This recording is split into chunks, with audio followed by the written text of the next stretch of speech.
Hi ವೀಕ್ಷಕ ದೇವರುಗಳೇ, ಶ್ರೀ ರೇಣುಕೈಲಮ್ಮ ಕರಗ ಮಹೋತ್ಸವದ ಮತ್ತೊಂದು ವಿಡಿಯೋಗೆ ಮುಂದುವರೆದ ವಿಡಿಯೋಗೆ ಸ್ವಾಗತ ಸುಸ್ವಾಗತ.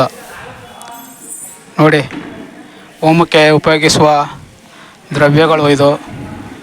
ಎಷ್ಟೊಂದು ದ್ರವ್ಯಗಳಿದೆ ನೋಡಿ.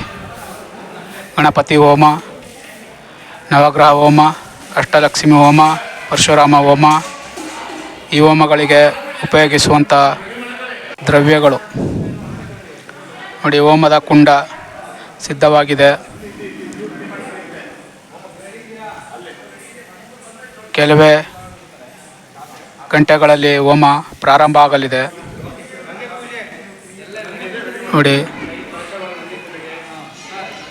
ಎಷ್ಟು ದೊಡ್ಡದಾದ ಹೋಮದ ಕುಂಡವನ್ನು ಸಿದ್ಧತೆ ಮಾಡಿದ್ದಾರೆ ಅರ್ಚಕರು. ಸುಮಾರು 5 ಜನ ಅರ್ಚಕರು ಸೇರಿ ಹೋಮವನ್ನು ನೆರವೇರಿಸ್ತಾರೆ ನೋಡಿ. ಸವದತ್ತಿ ಯಲ್ಲಮ್ಮ ಗುಡ್ಡದಿಂದ ಚೌಡಿಕೆಯರು ಅಮ್ಮನ ಭಕ್ತರು ದೇವಾಲಯಕ್ಕೆ ಆಗಮಿಸಿದ್ದಾರೆ. ಅಮ್ಮನವರ ವಿಗ್ರಹವನ್ನು ಹೊತ್ತು ಬಂದಿದ್ದಾರೆ. ಅವರಿಗೆ ದೇವಾಲಯಕ್ಕೆ ಸ್ವಾಗತಿಸಲು ಸಿದ್ಧತೆ ನಡೀತಾ ಇದೆ. ಇವರು ಅಮ್ಮನ ಸೇವಕರಾಗಿ ಮಂಗಳಮುಖಿಯರು ಸದಾ ಅಮ್ಮನ ಸೇವೆಯಲ್ಲೇ ತೊಡಗಿರ್ತಾರೆ ಇವರು. ಅವರು ಕೂಡ ಈ ಕರಗ ಮಹೋತ್ಸವಕ್ಕೆ ವರ್ಷ ಭಾಗವಹಿಸ್ತಾರೆ ನೋಡಿ. ಕಂಚಿ ವರದರಾಜಸ್ವಾಮಿ ಬಸಪ್ಪನವರನ್ನು ಕಂಚಿ ವರದರಾಜಸ್ವಾಮಿ ದೇವಾಲಯದಿಂದ ಕರೆತರುತ್ತಿರುವ ದೃಶ್ಯ ಇದು.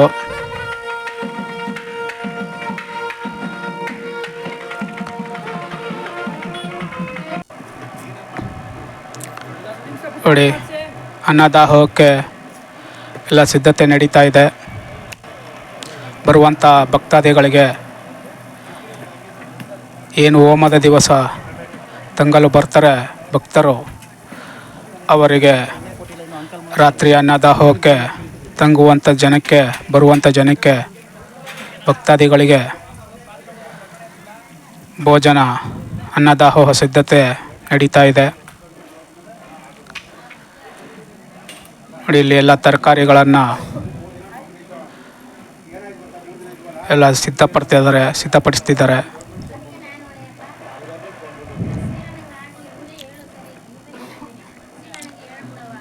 ನೋಡಿ. ಕರಗೋತ್ಸವದ ದಿನ ನಡೆಯುವ ಮಹಾ ಅನ್ನದಾಹೋಹಕ್ಕೆ ಸುಮಾರು 16,000 ಜನ ಅನ್ನದಾಹೋಹದಲ್ಲಿ ಪಾಲ್ಗೊಂಡು ಪ್ರಸಾದವನ್ನು ಸ್ವೀಕಾರ ಮಾಡ್ತಾರೆ. ಅದಕ್ಕಾಗಿ ರಾತ್ರಿಯೆಲ್ಲ ಸಿದ್ಧತೆ ನಡೆಯುತ್ತದೆ. ರಾತ್ರಿ ಬಂದಂಥ ಭಕ್ತರು, ತಂಗಿದಂಥ ಭಕ್ತರಿಗೆಲ್ಲ, ಅಲ್ಲಿ ದೇವಾಲಯದ ಹತ್ರ ಬಂದಂಥ ಭಕ್ತರಿಗೆಲ್ಲ ಅನ್ನ ಸಂತರ್ಪಣೆ ನಡೀತದೆ, ಅನ್ನದಾಹೋಹ ನಡೀತದೆ ನೋಡಿ. ಬರ್ತಾ ಇದ್ದಾರೆ ಬಸಪ್ಪನವರು ದೇವಾಲಯದಿಂದ. ಬಸಪ್ಪನವರನ್ನು ಕರೆತರ್ತಾ ಇದ್ದಾರೆ ನೋಡಿ. ಮಂಗಳವಾದ್ಯ, ಡೊಳ್ಳು, ಟಮಟೆ ಸದ್ದಿನ ಸಮೇತ ಬಸಪ್ಪನವರು ಆಗಮಿಸ್ತಿದ್ದಾರೆ. ಎಷ್ಟು ನಯವಾಗಿ ಆಗಮಿಸ್ತಿದ್ದಾರೆ ನೋಡಿ. ನೋಡಿ, ಕಣ್ ತುಂಬ್ಕೊಳ್ಳಿ, ನೋಡಬೇಕು, ಬಸಪ್ಪನ ಆಶೀರ್ವಾದ ಪಡೆಯಬೇಕು ಅಂದ್ಕೊಂಡಿದ್ರೆ ಪ್ರತಿ ಹುಣ್ಣಿಮೆಯಲ್ಲಿ ಹೋಮ ನಡೆಯಲಿದೆ ಈ ದೇವಾಲಯದಲ್ಲಿ. ಪ್ರತಿ ಹುಣ್ಣಿಮೆಯಲ್ಲೂ ಕೂಡ ಬಸಪ್ಪನವರು ಅಲ್ಲಿಗೆ ಆಗಮಿಸ್ತಾರೆ. ಬಂದಂಥ ಭಕ್ತಾದಿಗಳಿಗೆಲ್ಲ ಆಶೀರ್ವಾದ ಮಾಡ್ತಾರೆ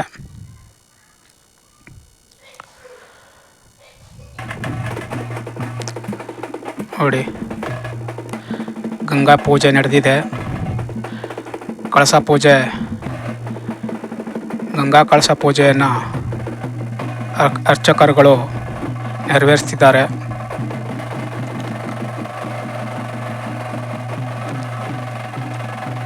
ಏನು ಹೋಮದ ಮುಂದೆ ಹೋಮ ಶುರು ಮಾಡುವ ಮೊದಲು ಕಳಸ ಆರಾಧನೆ ಪೂಜೆಯನ್ನು ಮಾಡ್ತಾರೆ. ಅದಕ್ಕಾಗಿ ಕಳಸ ಪೂಜೆ ನಡೀತಾ ಇದೆ.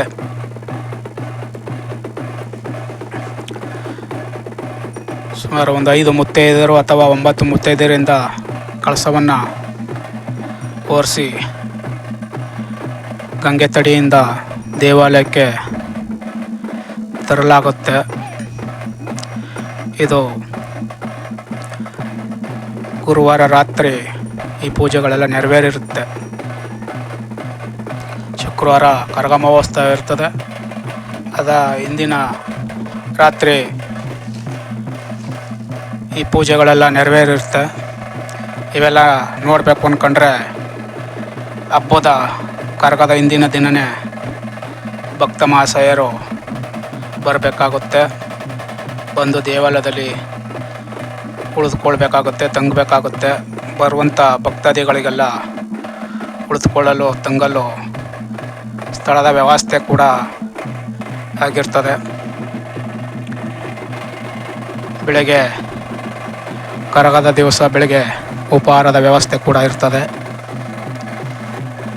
ಮಾಮೂಲಿ ಮಧ್ಯಾಹ್ನ ಮಹಾ ಅನ್ನ ಸಂತರ್ಪಣೆ ಕೂಡ ಇರ್ತದೆ. ಶುಕ್ರವಾರ ಸಾಯಂಕಾಲ ಗಂಟ ಅನ್ನ ಸಂತರ್ಪಣೆ ಕಾರ್ಯಕ್ರಮ ಅದ್ಧೂರಿಯಾಗಿ ನಡೀತಾ ಇರ್ತದೆ.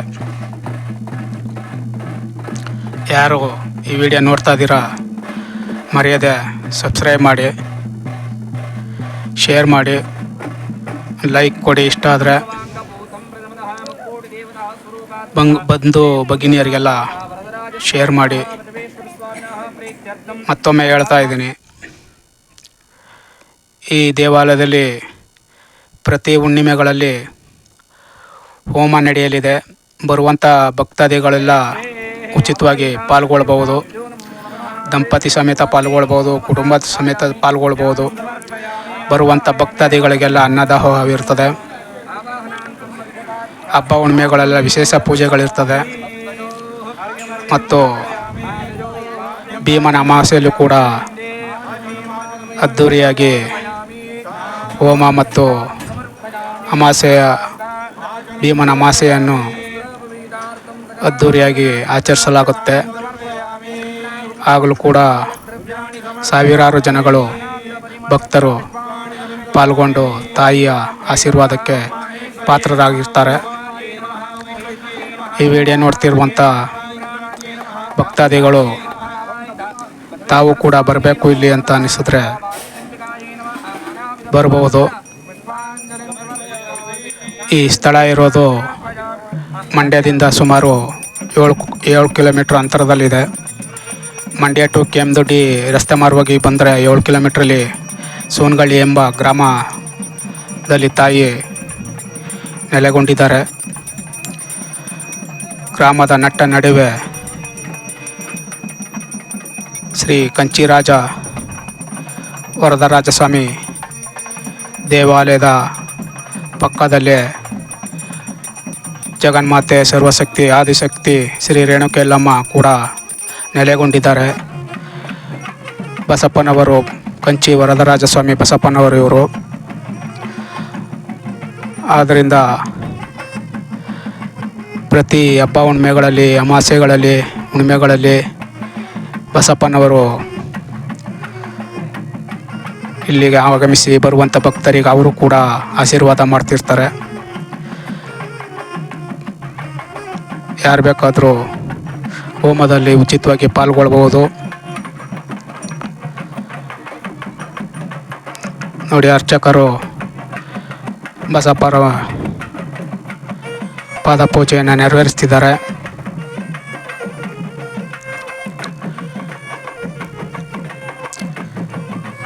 ಎಷ್ಟು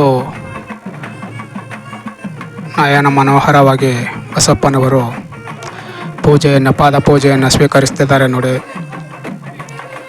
ಅದ್ಭುತ, ಮಹಾನ್ ಅದ್ಭುತ. ಭಕ್ತಾದಿಗಳೆಲ್ಲ ಮುಗ್ಧರಾಗಿ ಪೂಜೆಯನ್ನು ವೀಕ್ಷಣೆ ಮಾಡ್ತಿದ್ದಾರೆ.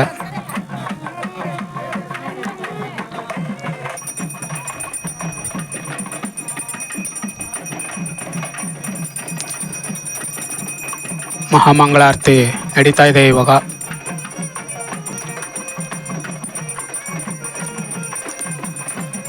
ನೋಡಿ, ಬಸಪ್ಪನವರು ಭಕ್ತರೆಲ್ಲನೂ ವೀಕ್ಷಣೆ ಮಾಡ್ತಿದ್ದಾರೆ ನೋಡಿ. ಸುತ್ತ ಆ ಕಡೆ ಈ ಕಡೆ ಎಲ್ಲ ಭಕ್ತರನ್ನು ಯಾವ ರೀತಿ ವೀಕ್ಷಣೆ ಮಾಡ್ತಿದ್ದಾರೆ ಬಸವಣ್ಣನವರು.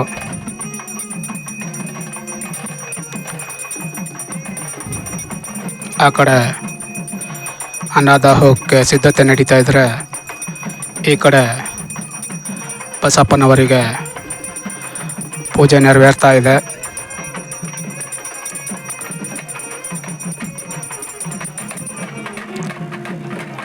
ಯಾರು ಈ ವಿಡಿಯೋ ನೋಡ್ತಾ ಇದ್ದೀರಾ, ಸಬ್ಸ್ಕ್ರೈಬ್ ಮಾಡಿಲ್ಲ ಅಂದರೆ ಕೂಡಲೇ ಸಬ್ಸ್ಕ್ರೈಬ್ ಮಾಡಿ. ವಿಡಿಯೋ ಇಷ್ಟ ಆಗಿದ್ರೆ ಶೇರ್ ಮಾಡಿ, ಒಂದು ಲೈಕ್ ಕೊಡಿ.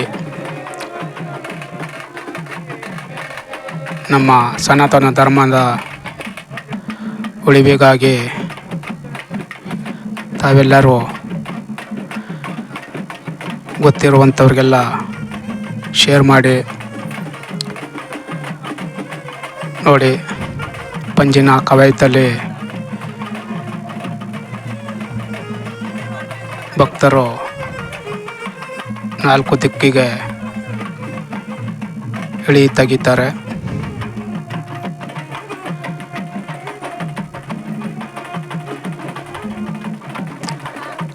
ಬಸಪ್ಪನವರಿಗೆ ಇಳಿಯ ತೆಗೆಯಲು ಸಿದ್ಧತೆ ಮಾಡಿಕೊಡ್ತಿದ್ದಾರೆ ಅರ್ಚಕರು. ಪಂಜಿನ ಕವಾಯತ್ಗಳಿಗೆ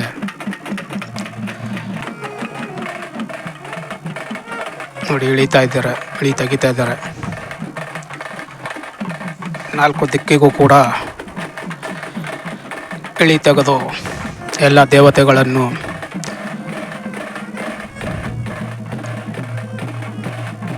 ಆಹ್ವಾನಿಸ್ತಿದ್ದಾರೆ. ನೋಡಿ, ಇಳಿ ತೆಗೆದು ನೋಡಿ, ಯಾರೋ ಒಬ್ಬರು ಭಕ್ತರು ಪಾದದಿಂದ ವಿಡಿಯೋ ಮಾಡ್ತಿದ್ದಾರೆ.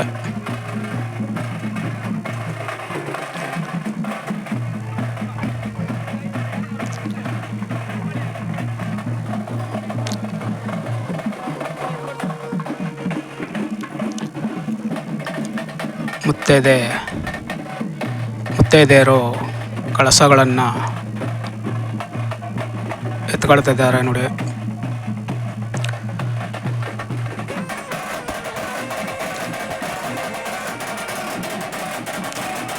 ಬರ್ತಾ ಇದ್ದಾರೆ. ಕಳಸ ಹೊತ್ತು ಮುತ್ತೈದೆಯರು ಬಸಪ್ಪನ ಪ್ರದಕ್ಷಿಣೆ ಮಾಡ್ತಿದ್ದಾರೆ. ಮಾಡಿದ ನಂತರ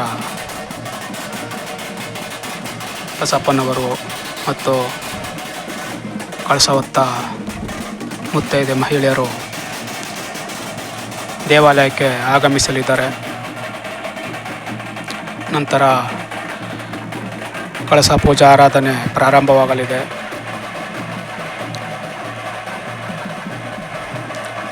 ಕಳಸ ಪೂಜೆ ಆರಾಧನೆ ಆದ ನಂತರವೇ ಹೋಮ ಪ್ರಾರಂಭ ಆಗುತ್ತೆ. ಹೋಮವನ್ನು ಲೈವ್ ಮಾಡಲಾಗಿತ್ತು.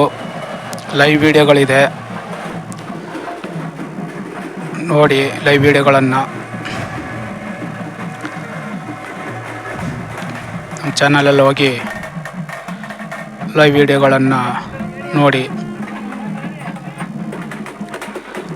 ಆದ್ದರಿಂದ ಆ ವಿಡಿಯೋಗಳು ಈ ವಿಡಿಯೋದಿಂದ ಮೊದಲೇ ಅಪ್ಲೋಡ್ ಆಗಿರ್ತದೆ. ಆದ್ದರಿಂದ ಈ ವಿಡಿಯೋ ಈಗ ಎಡಿಟಿಂಗ್ ಮಾಡಿ ನಾವು ಅಪ್ಲೋಡ್ ಮಾಡ್ತಾ ಇದ್ದೀವಿ.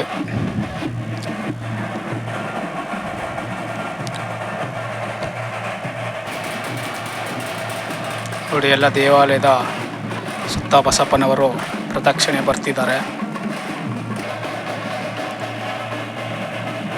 ಇಲ್ಲೆಲ್ಲ ಕಳಸ ಪೂಜಾ ಆರಾಧನೆಗೆ ಸಿದ್ಧತೆ ನಡೆದಿದೆ. ಯಾವ ರೀತಿ ಸಿದ್ಧತೆ ಆಗಿದೆ ಅಂತ ಬಸವಣ್ಣನವರು ಎಲ್ಲ ವೀಕ್ಷಣೆ ಮಾಡ್ತಿದ್ದಾರೆ. ನೋಡಿ ನೋಡಿ ಎಂಥ ಅದ್ಭುತ ಇದು.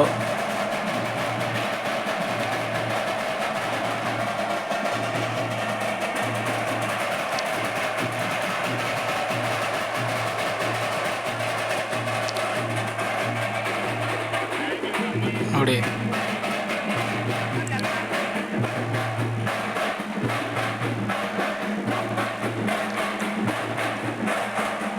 ಅರ್ಚಕರು ಪೂಜೆ ನೆರವೇರಿಸ್ತಿದ್ದಾರೆ.